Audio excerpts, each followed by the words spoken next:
What good is a lawn? You can't eat it. It looks silly in a bouquet. Yet 80% of all households in the country have a lawn. Welcome to the Wisconsin Gardener. I'm your host, Shelley Ryan. What good is a lawn? It controls soil erosion, provides a lovely carpet of green throughout the growing season, and it's a lot softer to fall on than bare dirt. This edition of the Wisconsin Gardener is devoted to the care and feeding of your lawn. For instance, do you have a weed problem? We'll look at some common Wisconsin weeds and what to do about them. We'll also show you what soil compaction looks like and an easy way to fix the problem. We'll even look at a lawn you don't have to mow. But first up, the best way to a healthy, happy lawn is to start out right. We'll show you how. That's up next on the Wisconsin Gardener.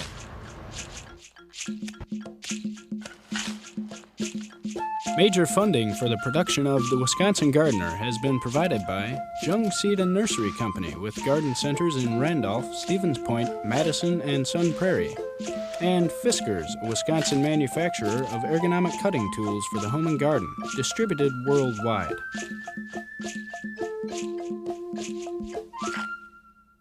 August 15th to September 15th is the best time of the year to seed your lawn, and we're going to show you how in this segment.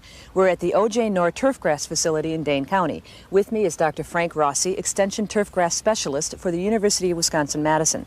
Frank, why August, September? Well, Shelley, the best reason for August and September is the grasses don't have to compete with the weeds. It's a lot easier for the grasses to get water and nutrients when they don't have to compete with other plants to get them. Also, the soil's nice and warm, and we should have plenty of moisture available at this time of year. So it's happy and healthy. Much happier. Okay, well, it looks like you've already done some things to the soil here before we seed. What should we be doing ahead of time? Well, on this site, we've already removed the existing vegetation with a non-selective herbicide, and we've come in and we've tilled to break up the clods. Okay. Now, we're going to go back. We've taken a soil test to determine the nutritional value of the soil, and what we'll do is we'll apply fertilizer to make sure we've got a good nutritional balance there so the grass has all the food it needs to get started. Okay, if you've never had your soil tested, they send back very explicit instructions, how much and what to put down to improve your soil. So we've done that, and now it looks like we're raking. Yeah, Chris is doing a rough grade there just to get out the bigger chunks, the rocks and things like that, and also to get a nice nice smooth surface so that we improve surface drainage and we don't have any standing water. Grass doesn't like growing in standing water. Okay. How do we know what kind of seed to buy when we go to the garden center? That's a good question, often overlooked by the homeowner simply because they don't really think about those things before they get started. So it's important to know what you're going to use the site for. You mean are you going to play a Little League game Okay. on it? Are you going to chip and putt on it? Or are you just going to look at it? And also, what's your site like? Is it sunny for more than six hours a day? That's a sunny site. Okay. Less than 6 hours would be a shady site. Is it poorly drained or well drained to determine the kind of seed that you need to put down? All right, well, we've done that, and you've picked the seed, and now I assume we're going to spread it in one of these spreaders? Yes, this is a rotary spreader that has about a 10-12 foot swath, and the commercial person would use this, or the homeowner could use it if they have a very large area like what we have here. For bigger spaces. Right, this spreads it out pretty good, but for the homeowner with a small area, we recommend the drop spreader. Now, with any spreader, it's important to know how much material you're putting down. Okay. Because I'll give you a recommendation in pounds per 1,000 square foot. So you'll come down and you'll pick a medium setting here on the gauge that comes on the drop spreader. And then you'll set a little path here. This is a 20-foot path. Our spreader is 2 foot wide, so that's a 40 square foot area. So now what you have to do is collect what comes out of there, either by taping a plastic bag on or just running over a paved surface and then sweeping it up. Yeah, and collecting it. And then you know what you put on per 40 square feet, calculate up to per 1,000 square feet, and you know how much material you're putting down. So we may either open it or close it to let more or less of the seed out. That's correct. Now what Henry will demonstrate here, what I'll tell you is that we'll calibrate this time to put down half the recommended rate.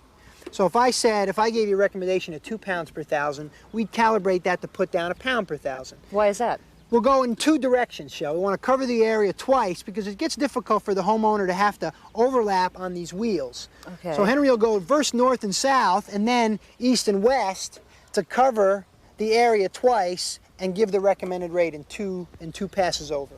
That way you don't end up with any large patches in your lawn. Yeah, you don't want any large patches, but if you do have patches... I was just going to ask you, that's my problem. Can I do this by hand or do I need to rent? And what I'd rather that you did, instead of the homeowner just throwing the seed out there and let it blow everywhere, or just throw and sit on the surface, we'll take a shovelful of soil and we'll throw a handful of seed in, and then we'll mix up that soil and seed, and we'll throw it down, we'll step on it to get good seed soil contact, and then you're all set for your patches.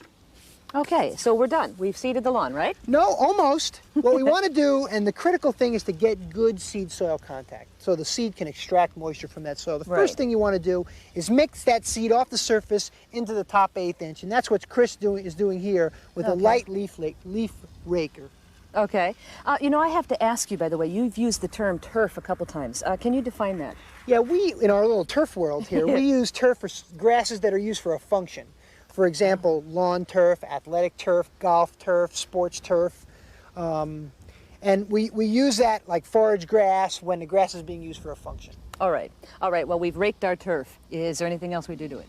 Well, what Henry will do here now is he'll get the roller out. And again, this is just to ensure that the seed is in good contact with the soil.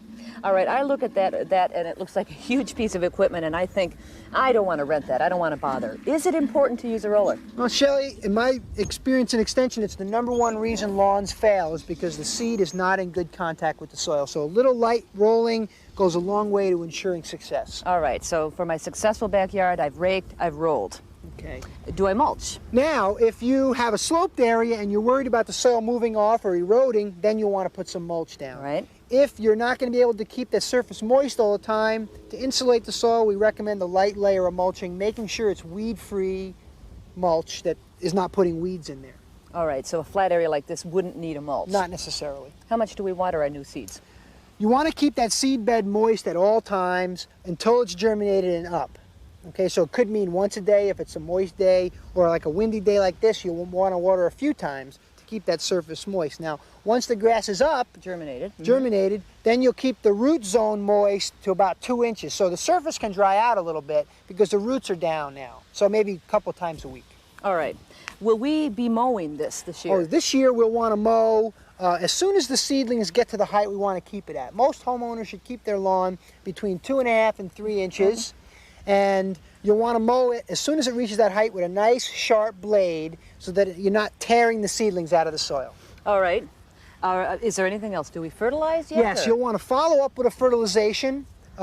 We put down 1 pound of nitrogen per 1,000 to start out with. Right. And about 3 weeks to a month after we're established, we'll come back and use half that rate, or half a pound of nitrogen per 1,000. And that's three weeks after we've actually seeded? That's correct. Okay, thanks. All right, Shelley.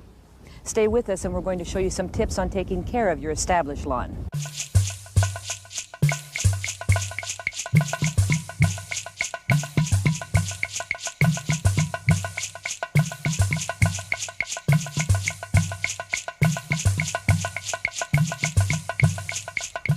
Here at OJ Noor Turfgrass Center, they realize that not everybody can start out right for a perfect lawn. I'm with UW-Madison Outreach Specialist Amy Sousen. And Amy, what are you working on here? Well, Shelley, this area of the Noor facility is our Freedom Lawn, and we call it the Freedom Lawn because it's been completely free of all inputs, whether they be chemical, fertilizer, or water. The only thing we've done for the past 4 years is mow it. So this is the kind of lawn we could inherit if we moved to a new piece of property or a place in the country, and this is what we'd be stuck with. Exactly. This is pretty well infested with a lot of weeds that are pretty common to most home lawns. Well, let's take a look at the weeds then. Well, first off, here we have the common dandelion, which everybody recognizes with its yellow flower and white seed head in the middle of the summer. And it spreads pretty easily, too. Oh, exactly. And being that it's a perennial, it's back every year. Sure. This right here is something that we had pretty heavy infestation of. This is black medic, and it's really easily identifiable by the 3 leaflets at the end of each stem. Okay. And the small yellow cup flower at the end of the stem, too. Okay. It is an annual, though, and only establishes itself by seed. All right, so that's a seed spreader. Right. And this looks very familiar.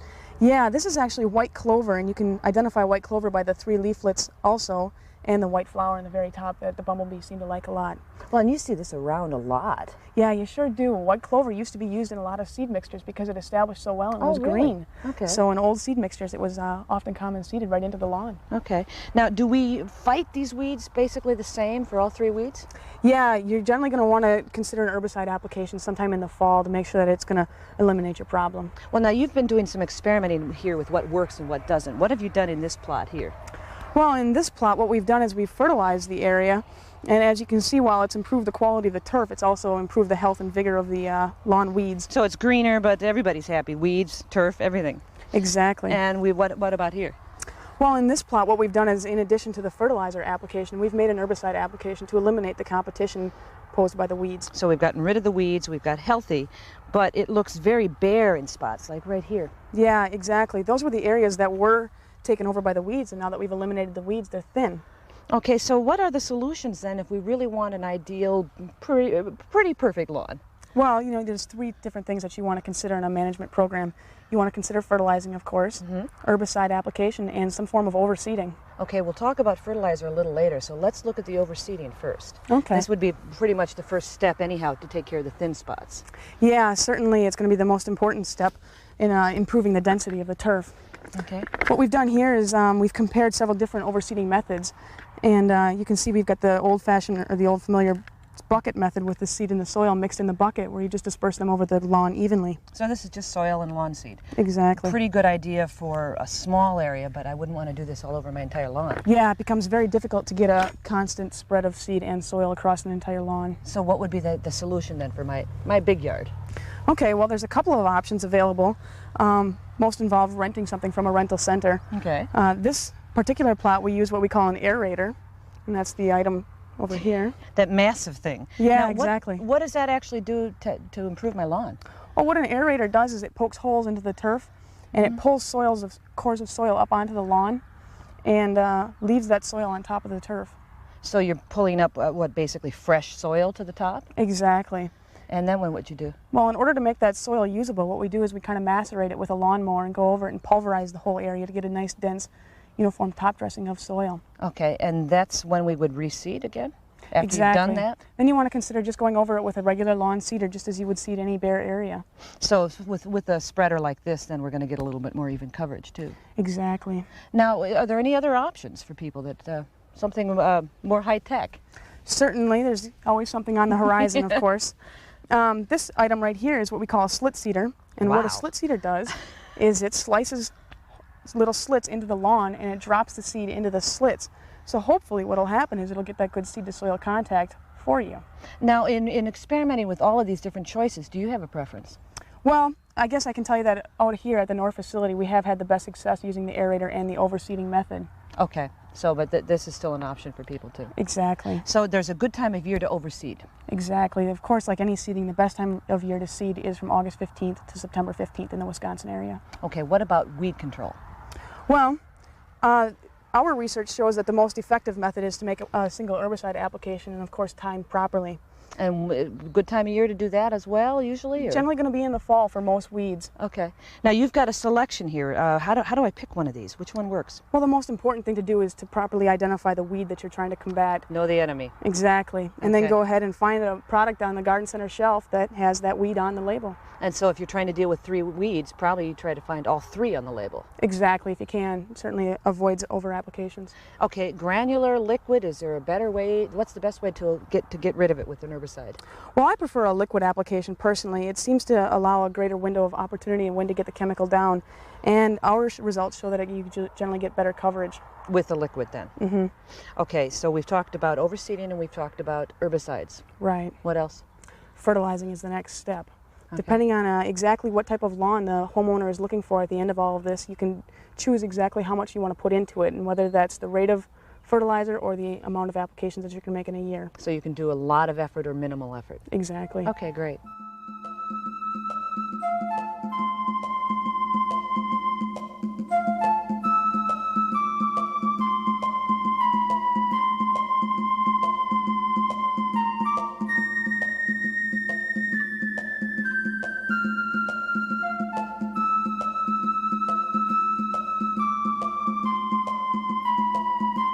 We've already talked about weeds and diseases. Common basic soil health is also important to have a healthy lawn. I'm with UW-Madison soil scientist Wayne Cousseau. Wayne, how does the health of our soil actually affect the health of our lawn? Well, a healthy soil means a healthy lawn. We need the soil for water, we need air, we need nutrients. So basics. That's right, exactly. Well, I hear a lot of gardeners talk about their concerns about thatch. And is that something I have here in my yard? Is that this brown stuff, or do I need to be concerned about it? No, Shelley, if we just take a knife and just scratch a little bit, you'll see that all we're dealing with here is just some grass clippings. That's no problem. From our mulching mower, From your basically. mulching mower, and you're actually recycling nutrients and reducing your fertilizer needs. So that's good. That's good. But if you do have a brown layer of stemmy material, that's thatch. Okay, kind of dead stuff. Dead stuff. And if that stuff is less than ½ an inch, don't worry about it. It's cushioning the lawn. It's helping water stay in place, to infiltrate into wash into the soil. It's good. So if it gets above ½ an inch? Above ½ an inch, then it starts to repel water. It becomes a haven for insects and disease. Then it's a problem. Then it becomes a problem. What do we do? Well, if it's at that point, you can just go ahead and rake it off. Or you can get a dethatching machine, rend it, and take it off that way. If it gets too thick, the grass roots start growing in it. Instead of the soil. That's right. Okay. That case, you take it off, you destroy the lawn because you're removing the roots as well. You're taking the grass with you. That's correct. So then what do we do? Well, in that case, what you want to do is try to improve the thatch as a medium for plant growth. And you do that by adding soil. And that gets us into this issue of aeration. And aeration is something we think about when we talk about compaction. Now, do you have some compaction, Shelley? In this yard, I wouldn't be surprised. Let's go look. Ah, Shelley, now this is what I was talking about, soil compaction. See how hard that surface is? There's no pores open so that the water can infiltrate. Kind of like concrete. That's right. You've closed things off. You've destroyed what I call the plumbing and ventilation system of the soil. So this is caused by walking on it a lot, all sorts of things. High traffic. High traffic areas. And this is what we see here. Now, we brought along a couple tools that we might use on a small area anyway to alleviate the problem. Nothing more than a garden fork or a pitchfork, if you hold that please. Okay. And all you need to do is simply push it into soil a couple inches, rock it back and forth, move forward, do it again. And what you want to do is leave some holes in there so that you get water coming in. And air coming in. Okay, what about this one? This is kind of neat looking. This is a hand aerator. You see the hollow tubes? What these do is take cores of soil out. And if you want me to demonstrate here a second, you can find these in lawn and garden centers. Simply push it into the soil and pull it out. And You'll have some problems, but you'll have some problems where you don't have soil. But if you want to tap the cores out, simply move forward and repeat the process. Now these will work great in a small area like this, but what if it's my entire lawn? Oh, if it's the entire lawn, then you need to contract with someone, a lawn care service or a landscaper, to come in and do it mechanically with special machines. And they know what they're doing, so that's... Well, I would keep an eye on. Make sure they're going at least 2 inches deep to be truly effective. What about those kind of funny shoes that kind of look like golf shoes that have spikes on them? I've seen some of my neighbors use those. Probably for a guy at good exercise. Okay. The spikes, first of all, the holes are too small. They close up so quickly that they don't do much good. Secondly, you don't get the uniform coverage that you need as you're just walking along. So with something this size is more effective. Exactly. Okay. But I think you have another problem here, Shelley. How much sunlight do you get here? About 4 hours a day? About 4 hours? I thought so, because right here is a classic indicator of two things: soil compaction and lack of sunlight. The green, lovely green moss? The lovely green moss. And what happens is you keep the soil surface moist, you don't have enough sunlight for the grass to grow, so the moss comes in. Now, if you have more than 4 hours of sunlight, then you might try a fine fescue. The grass I've been kind of experimenting with. Exactly. Now, if that doesn't solve the problem, then you have to eliminate shade. That means pruning, maybe taking some trees out. If you aren't willing to do that, then you're going to have to think ground covers. Okay. Hostas, for example, excellent ground cover here in Wisconsin. Now, if you have more than 4 hours sunlight, 4 to 6, the fescue should grow fine. Okay. More than 6 hours, then you start to think the traditional Kentucky bluegrass lawn. The classic green lawn. Okay, so we have to decide what we're going to do with our site. That's right. Okay. Thanks, Wayne. Okay. So if it's shade, plant ground covers. If it's compacted, aerate it.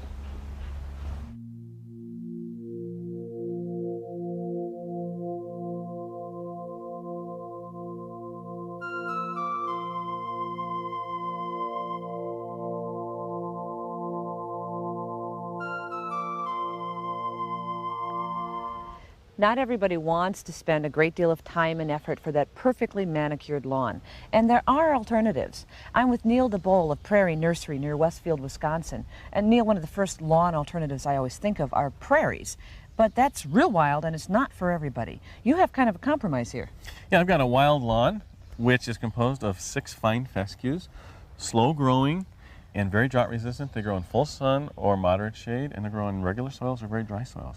And there are some advantages to this type of thing. Besides the no-mow, it's supposed to be better for the environment, you told me. Yes, because I don't have to put a lot of fertilizers on this, and I don't use any herbicides for preventing weeds, and therefore I don't have a lot of infiltration or runoff of chemicals. Okay. Now this is pretty wild, though. It's not going to be for everyone. I don't think I'd want it even in my front yard. This is not for everyone. This is a wild lawn. Let's make sure of that. But it's typical cool season grasses, and in this case, I haven't mowed this for 3 years.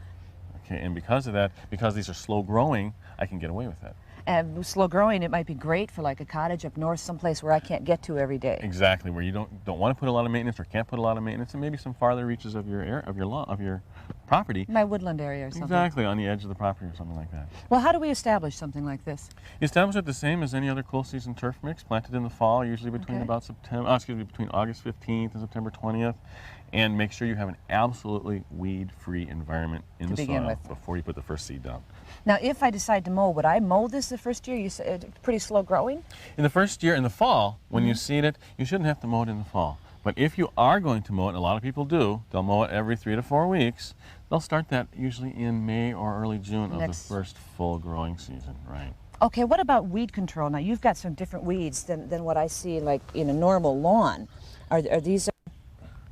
Actually, those aren't weeds at all. Those are the seed heads of the fescue, and because I don't mow this, they will go to seed, and you'll have seed heads here and there, about 10, 12 inches tall, and after they go to seed, then they'll flop over and join the rest of the leaves. So it's basically telling me that the seeds are happy, the plants are happy. Plants are happy, right. Okay, now here, though, I see a very recognizable weed. We get them in all lawns. Yes, absolutely. We get dandelions, all kinds of different weeds are potential to come into this, and because I don't mow it, instead of mowing it or using chemicals, I actually hand weed this, and it takes me about... Oh, really?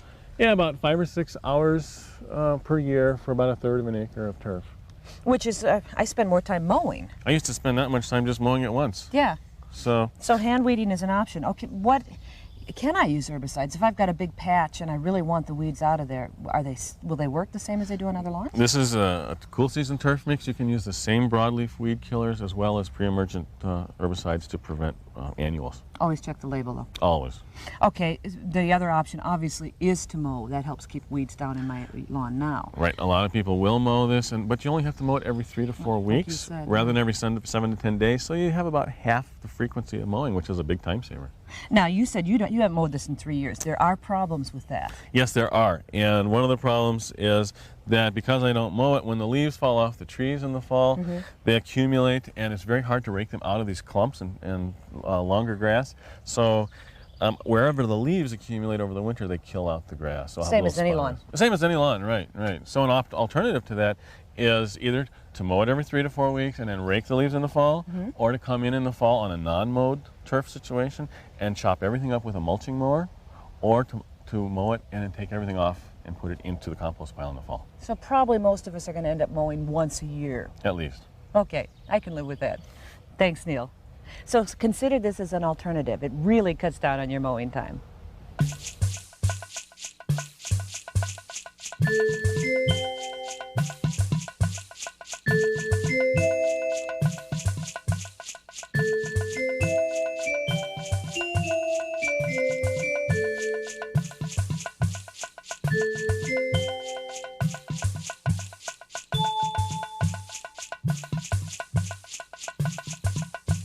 I just found a large dead patch of grass in my yard.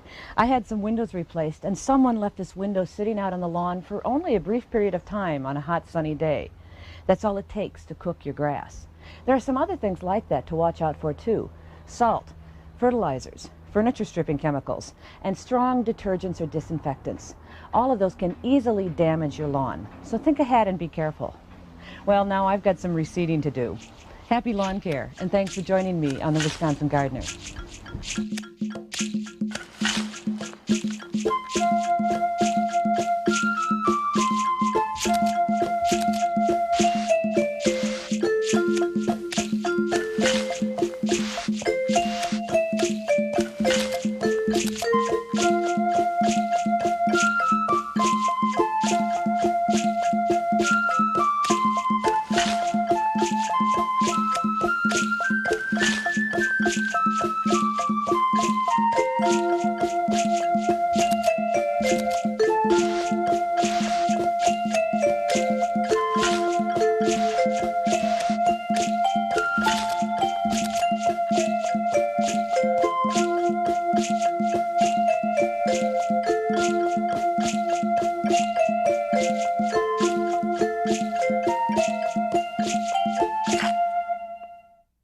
Major funding for the production of The Wisconsin Gardener has been provided by Jung Seed and Nursery Company with garden centers in Randolph, Stevens Point, Madison, and Sun Prairie, and Fiskars, a Wisconsin manufacturer of ergonomic cutting tools for the home and garden, distributed worldwide.